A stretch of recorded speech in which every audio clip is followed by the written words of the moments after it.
Now to the other Scandinavian country, John Klingberg signed. This is probably of all four. This for me is the most confusing. Contract 1 year, 7 million. I'll let you get into the player itself, but then after I want to talk about why the Ducks are a little bit confusing for me. I mean, they talked about it on TSN. I think it came out that Klingberg and Kadri, I mean, obviously now that they were the only two free agents that hadn't signed yet, heavily overpriced themselves going into free agency. I think you told me that John Klingberg wanted 8 by term in Dallas. You said he wanted like 8 by 7. He wanted like $8 million a year when he was negotiating with Dallas. That's why he put in a trade request, because they were like, no. Yeah, I mean, offensively, he's one of the better offensive defensemen in the league. I mean, John Klingberg, 2-3 years ago was probably one of the top 5 offensive defensemen, and he has fallen off a little bit, but to his credit, he's still in the 90th percentile among all defensemen in terms of offensive metrics. Like, the guy can score. The reason why his projected WAR is quite low at 49th percentile is because he is probably, next to Tony DeAngelo, like the worst defensive defenseman in the league. He is, and this is not a mistake, he's in the 2nd percentile of defensive metrics. How are you even that bad? Like, you clearly have ability.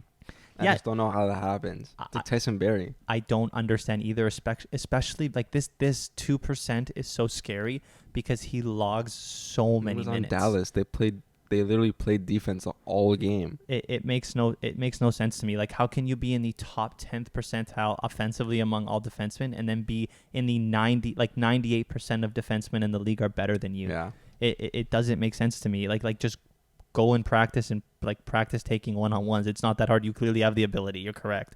I mean, the last time that this $7 million by 1 year kind of prove me deal happened was with Taylor Hall. Remember, on the Buffalo Sabres? That didn't know well. That did not work out very well too. And I mean, Jonathan Klingberg, oh my God, I keep saying Jonathan. It's John Klingberg, clearly took this deal at 7 by 1 because he thinks he's worth 7 or 8 by 8 and is probably going to try to show out this year on the Anaheim Ducks and then sign with term next year. But before you get into why Anaheim is a confusing team, I just don't understand assuming that's John Klingberg's motive here, which I assume it is because that's the point of the deal, why you choose Anaheim. Anaheim is maybe going to be one of the worst offensive teams in the league next year. Like, they have no power play. Well, I mean, they got Zegras. That's Zegras. They have no power play, and that's where he does all of his damage. His biggest asset is his offensive abilities, and they're going to get diminished next year. I heard all of the analysts that they were talking about, okay, where's Klingberg going to sign? A lot of them predicted that he was going to be on a bad team just because no one has cap space, and he probably wanted to make a decent amount of money too. Like, maybe if you take a 1 year deal at $3 million, you could sign for a great team and maybe really boost your value, but then you lose out on $4 million. I don't know if that's something he was willing to do. I guess the good thing about being on a bad team is that you're going to see lots of ice. You're going to be a good player on a bad team, so maybe you stand out more. Maybe people cut you some slack when they look at your defensive numbers because they expect you to suck anyway because you're on a bad team. I don't know. And they can't get worse. Yeah, he's already in the 2nd percentile. If he stays in the 2nd percentile, then who cares? Like, you're not paying him for that anyway. So maybe that's why, because there's not many teams who can afford to pay him. But I know Anaheim could afford to pay him, but that's why I'm confused a little bit. I know they still have a crap ton of cap space. Like, they're still almost $20 million under the cap. Well, that's the reason they signed him, is to get to the cap floor. But what I'm confused about is I think they're intentionally kind of trying to suck these next couple of years. He stripped it down and traded all their best players last trade deadline, because they were all going to be UFAs. But if I'm a GM in a team like this and I know I'm going to suck, I'm going to all the other GMs who have terrible contracts and I'm saying, give me a JVR, Chuck Fletcher, give me XYZ. There's so many bad contracts that teams are begging to get rid of. I would gladly use that $30 million in cap space to get first, seconds, thirds, prospects, good younger players that teams are willing to sweeten the pot with.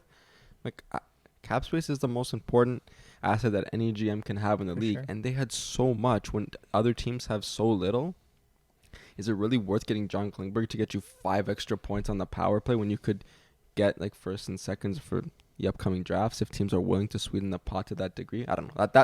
That's what I want to say. I'm not really sure. It just seems counterintuitive to what they were doing last year with trying to intentionally suck. Yeah, I mean that's what Arizona's been doing for the last few years, right? Taking on all these. No choice. No one wants to sign there anyway. Yeah, I mean you're right. From the organization's perspective, this trade makes free agency signing makes probably no sense, but also like circling back to the player, like I just can't wrap my head around the fact that John Klingberg is going to take a prove me deal in Anaheim. Yeah. If I'm John Klingberg, I'm saying, okay, my best asset is my offensive abilities. Let me go to a team next year that allows me to showcase that. I'm looking for a team that might not be great, so I have an ability to play a lot, but also a team with a great power play, because that's where I get all of my points.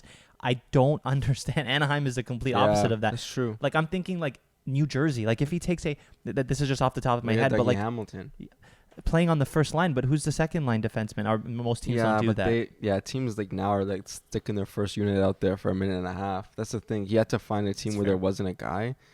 It's just he probably put himself in a tough spot by thinking he was gonna get some big term and some big money, and he just kind of had to take what was left. Yeah, it's not an ideal situation. I'm trying to think of teams without a first line defenseman to play on the first line power play. Like Montreal comes to mind, but I don't know how great their power play would be. That's true, but so maybe there weren't that many options. But what I'm like, I hope the best for Klingberg and that he can get paid next year. But I kind of feel like his best abilities offensively are going to get kind of hidden. Well, if he maybe realized where the market was and priced himself down, it's like a 1 year, 4.5. I'm sure he could have found a good team that he could have thrived on. But everyone uses their cap space so quick. If you're not like in tune with the market, you price yourself out and then you're screwed. Yep. Thanks for watching. If you enjoyed this video, please hit that like button and subscribe for more content. And find the link to our full podcast and all our socials in the description down below. Also, don't forget to turn on those notifications to get live updates on new videos that we release.